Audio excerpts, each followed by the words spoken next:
I'm incredibly excited to be in Stockholm. This has been wonderful. It's been such an amazing, welcoming experience, so I'm very humbly honored. Thank you very much for having me.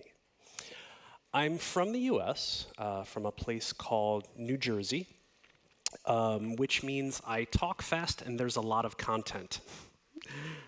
So here's how I turn that bug into a feature. At the way end of this, I'm going to put a link on the screen, and you get to download my entire talk. And it's got all of my notes, which is a lot more. This talk is about 10 pages, so you get all that, and it's all yours. Just because there's going to be a lot of information, and today has been a lot too. I know it's right before coffee, which is usually the talking spot that I dread because everybody's a little tired, but I think we're in a good spot.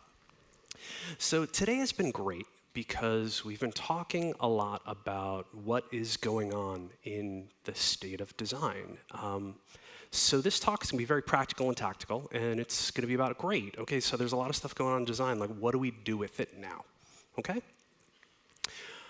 All right, so I'm going to talk about 3 things in the next 20 or so minutes. I'm going to talk about successful leadership, the technical skills that you as a leader or your team would kind of come into, and how to be better at the work that you do. I'm also going to talk about some behavioral challenges that come up and some things to avoid.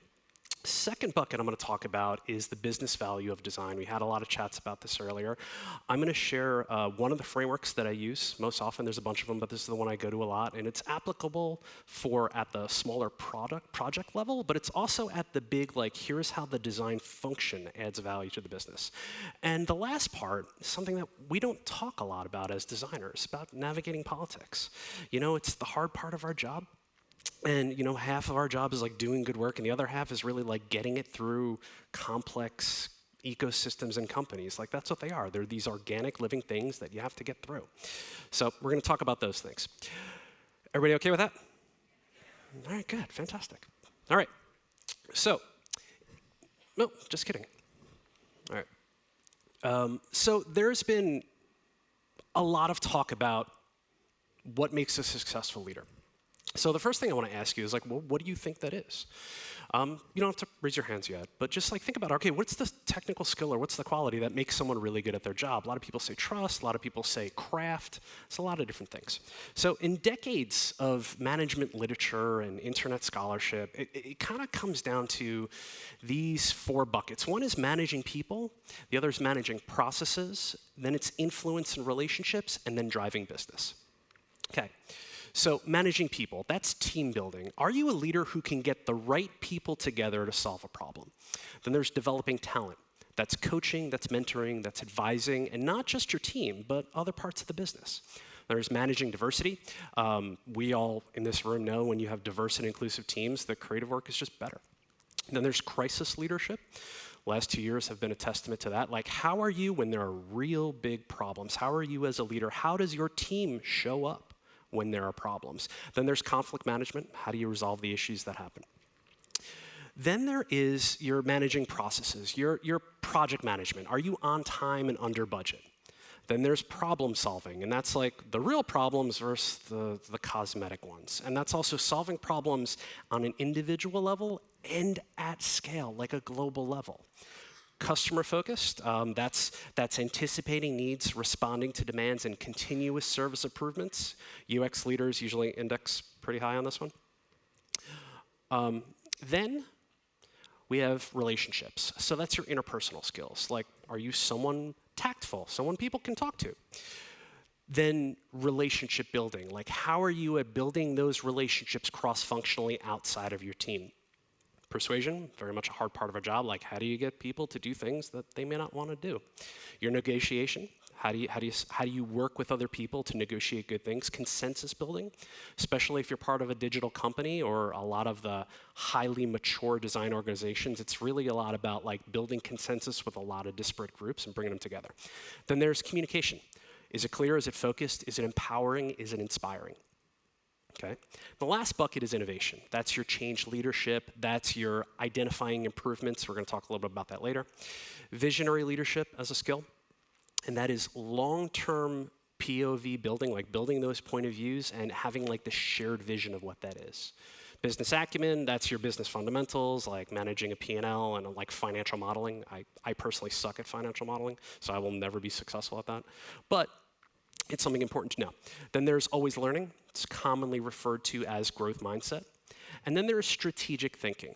Now, I've gotten this question a bit since I've been here. So when we talk about strategy, we are talking about long-term competitive differentiation, delivering against business objectives, and playbooks on how to do it. You can't just be on an island and develop these things. You actually need to be able to get a lot of people together to deliver against those things. Okay? So 19 skills that can make you successful. It's also a really good photo slide for those of you who are so inclined. Oh, there are cameras. I feel like Beyonce all of a sudden. This is great. All right, cool. So let's have a legitimate question. How many of these, let me go forward. So how many of these do you think you need to be successful? I'll throw the list up there in a second. Okay? So if you're going to be a successful leader, how many of these 19 things do you think they are? So quick show of hands. How many people think 5 to 10? Okay. Well, okay. How many people think 11 to 15? Say some hands, raise them high. It's very bright up here. Okay, cool. So how many people think 16 to 19? Okay, so you 16 to 19 people, you self-identify as high performers, just in case you want to know that, so that's good. The reality of it, based on all the research and what I've seen in the last 2 decades, you only need to be good at 3 of these, and your success as a leader improves 50%. So when you think about how you show up as a leader, like how your team shows up, by focusing just on 3 things, you just get a lot better. Anybody want to take a guess what the improvement is for 14 to 19? It's actually minimal.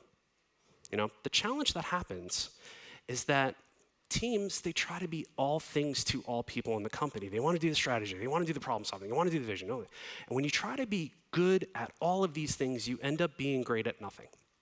And this is also a really quick way to get burnt out. Now, one of the things I'd like you to take back between now and when you go to work is that how does your team show up? Like really think about those skills and what objectively your team does and how they present themselves to the rest of the org. You know, by focusing on just a couple things, your success as a leader and your team in general just improves greatly. Okay, so we talked about some things to do. Let's talk about some things not to do. So digging into a lot of behavioral psychology and research, I'm not going to bore you with that too. There are some behavior that will derail you on being successful as a leader and as your team. Now, as a cautionary tale, 60% of new leaders do at least one of these things. So, emotionally unintelligent. That is micromanaging, reacting negatively to criticism. That's manipulative, quick to dismiss, failure to acknowledge the accomplishments of others, intimidating. That's what emotionally unintelligent is. And whenever I do this talk, I know I can see right now, some people are picturing people you work with. That's okay, that's normal. Second thing is lack of critical thinking.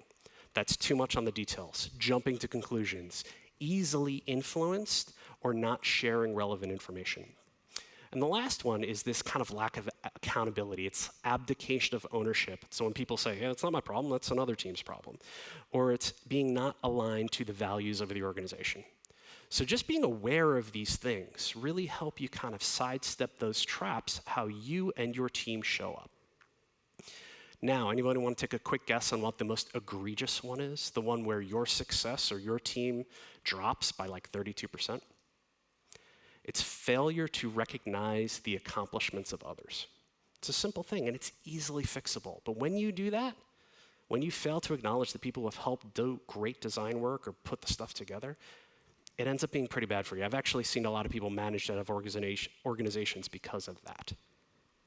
All right.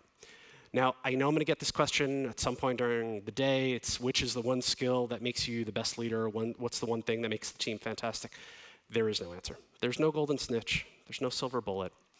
But you know your teams better than I do.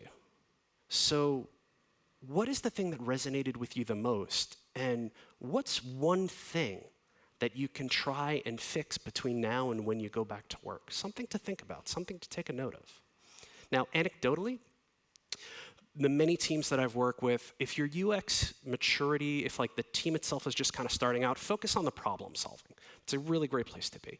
If your UX is a little bit more seasoned and doing other work, The strategic thinking is the thing that I've seen teams really elevate with. And when your UX practice is really embedded into the organization, then it's that business acumen. It's where there's a direct connection between design and the business value. Now, from a behavioral perspective, you'll see that trust, psychological safety, that's consistent with all of them. Like, that's the thing. That's the thing you need to focus on. But it's scope of trust. So if you're just kind of starting out with your team, focus on like just building trust within the people that you are working with directly. When it's a little bit more seasoned, it's about trust with your peers outside of the team or in the business units. And if you are really embedded into it, it's about building trust with your customers. You can do it other ways, but like you could focus on customers first. It just takes a lot longer to get there, but it's something to be aware of. Now, the too long don't read on this one is develop the right skills at the right time that are right for you. Okay? Now, let's jump into demonstrating the business value of design. Now, there's a bunch of different frameworks that I mentioned. This is the one I go to a lot. So if you take anything away from this section, remember this equation. X by Y equals Z. Now, whether it's you're writing your resume or you're presenting to leadership, I use this thing all the time. And I blatantly stole it from the senior vice president of HR at Google. This guy's named Laszlo Bock, super smart. So what this means is we accomplished X by doing Y, and the result was Z. Often, all the time, when I'm working with design teams, they're like, hey, we developed a design system. Which everyone in this room knows how hard those things are and the value they provide, but that's all, we developed a design system. I'm like, that's great. Doesn't really tell me anything. What's better is we improve the bottom line for the company and we increased efficiency by developing a design system that gave us cost savings of €1 million, and the employee productivity is increased by 22%. Do you see how the first thing is more like a to-do list, and when you use this equation, when you just plug in that information, it gives value, and it also gives a frame of reference. So it's just a very simple twist of reframing how you show up, how design shows up in the conversations. Now, whenever you can, speak to the metrics that matter. Product dimensions, range of responsibilities, redundancies that were reduced, friction, design debt, tech debt, those are two different things. Revenue gains, all of those things, super easy to pull out when you're having these conversations. If your organization is really big on customer experience, you're talking about net promoter score, you're talking about customer satisfaction, acquisition rate, churn, retention, sentiment, and customer lifetime value, that's a big one. Okay? Now, if you are dealing with a financial individual, you're going to be talking about earnings, investment, return on investment, margins. All of those things ladder into the P&L. That's your profit and loss statement. Every single business unit, every single company has one of those. Debt to asset ratio or monthly recurring revenue. If it's an app or if it's a software as a service, you're going to be really focused on that number. Now, in most organizations, design usually ladders into a marketing function or a product function. If it's marketing, you're using the metrics of growth, qualified leads, site traffic, time on site bounce rate, click-throughs, cost of customer acquisitions. A lot of stuff in there. Now, if it's product focus, you're talking about the customer effort score, the net value score, adoption rate, users retention, system usability scale that's sometimes referred to as SUS, bug resolution, usability, percentile ranking, that's sometimes called SPR-Q, time on task perception, task success. Now, I know it's a lot of information. It's in the notes. You will all get this afterwards. The great thing about that equation and the 40+ metrics I gave you is that every single one of them is affected by design. Every one. Now, you have the equation and the metrics. And it's good for you to have. When I am presenting to a C-suite, CEO, I don't mention any of those things. It ends up being like this record scratch moment, and they're like, uh-oh. The purpose of design is to drive the company forward. So it's very important to use the language of business. So one of the notes that you should be taking is, what are the things that my company or my client, what does the entire company care about? Okay? So when I have those conversations with the CEOs, here are the 6 things I talk about. I talk about increasing efficiencies. How does the design system make the entire business more efficient? Talk about cost reduction. How does a component library reduce engineering costs? I talk about mitigating risk. How does making our site accessible reduce risk of getting sued or possible legal action? How does making more informed decisions, like this building a metric library, how does that help us understand our customers better? Improving an experience. How does reducing bugs just make users happier? And adding value to people's lives. How does a service blueprint actually make customers feel safe? All of the work you do as a designer should ladder into one of these 6 things. Now, just so you know as a frame of reference, the more senior you are as a design leader, the more you have to address every single one of these. Now, we talked about the successful behavior qualities. We've talked about the equation. Let's talk about navigating great work through a complex ecosystem. Let's talk about the politics.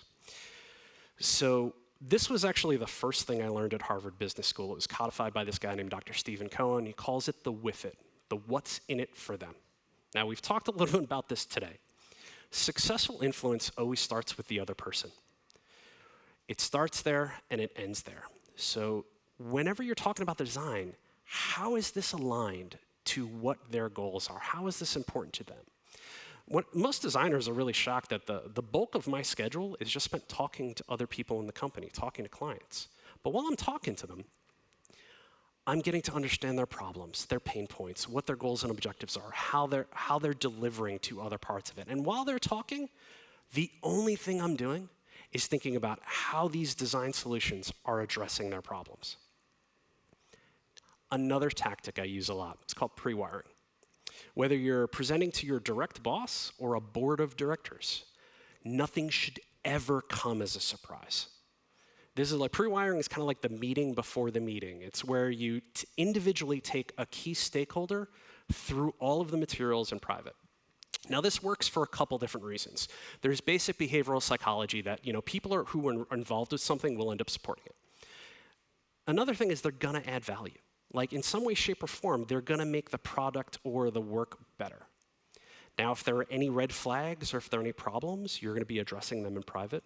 You never wanna have red flags addressed in like a large meeting with people. For those of you who know, that just ends up in disaster. And they're also gonna give you something called air cover. Like a good stakeholder or a good manager or a good executive is gonna know to kind of cover you and help you out just a little bit, or who needs to be influenced. They're gonna help you out in that aspect. So there's 3 little strategies that I use. One is I call the 2-minute drill. So you can walk by someone's desk or grab them for a quick Slack call, and if there's one specific problem that you're working on, be like, hey, what do you think about this? Can you give me some advice? How would you solve this? It's just really quick, something you could deal with very briefly. Another thing is regular updates. This is where your one-on-ones or your staff meetings are critical. You're walking the team through the work and you're building up support for it. And then there's the more formal approach that, a week before or 2 weeks before, you have time booked with that key stakeholder and you're walking them through all of the material, okay? Now, it's critical that whenever you are talking about design, you never talk about design. You don't talk about the aesthetics or how something looks. Now, I know this is the point where I really I lose the audience, but it's okay, I'll come back on that. Here's the thing. If you're a manager or definitely a director, all of your work should be good. Like, you should always be presenting very finely crafted, good quality design solutions. But you're talking about the outcomes of the design. You're talking about the strengths and weaknesses of that particular solution. When you start talking about the output, about how something looks, design is executional. And you end up having just like really long meetings about the shape of buttons, which is just not a good use of anybody's time. Now, as I'm winding down, I want to talk about like 3 reasons why really good design fails. Now, this list isn't exhaustive. It's not definitive. It was really interesting in my time at GE, there were 417 agencies that we worked with, which is just way too many. But when you're talking to your partners, you're working with them, it's like there are a lot of things that just came up. So the first thing why good design fails is that you didn't justify the work. You gotta give context and explain the why. What is the pain point? How is this supporting the business goals? How is this driving the company forward? You need to have answers to those. Have them in the decks, have them in the presentations, have them in the Figma files, whatever it is. Like, you need to have answers to those things to justify the work. okay? The second problem is you didn't respect the constraints. Now, there's gonna be times when like hands are gonna be tied, or budgets are gonna be cut, resources are gonna get allocated, or there's maybe a critical shift in the corporate strategy. It's gonna happen. So be flexible. Like, if the budget gets cut, know which part of the project that you're gonna kinda get rid of. If you lose resources, have an idea of what the minimal viable product you can make with the people that you have. If priorities shift, know how you can kind of readapt the priorities to fit with the new direction. I know that sounds odd. It happened to me twice at GE, where I had to take this big thing and just shift it to the new corporate direction. But you know what? Because I was able to do that as a leader, I got noticed by the executive team, and it really helped me out. That ability to be flexible and be adaptable. Now, the last reason, selling it internally. And I take a pause here. This one's the big one. This is the one that's most common why good design doesn't see the light of day. And it's also for in-house as well as consultants and agency. This is the thing, that you didn't sell it internally. You didn't sell it to leadership, and you didn't sell it throughout the organization. You know, a lot of my time is spent really kind of addressing this stuff. And I want to express this to you all too, like something to leave on is you gotta be an ambassador of great work.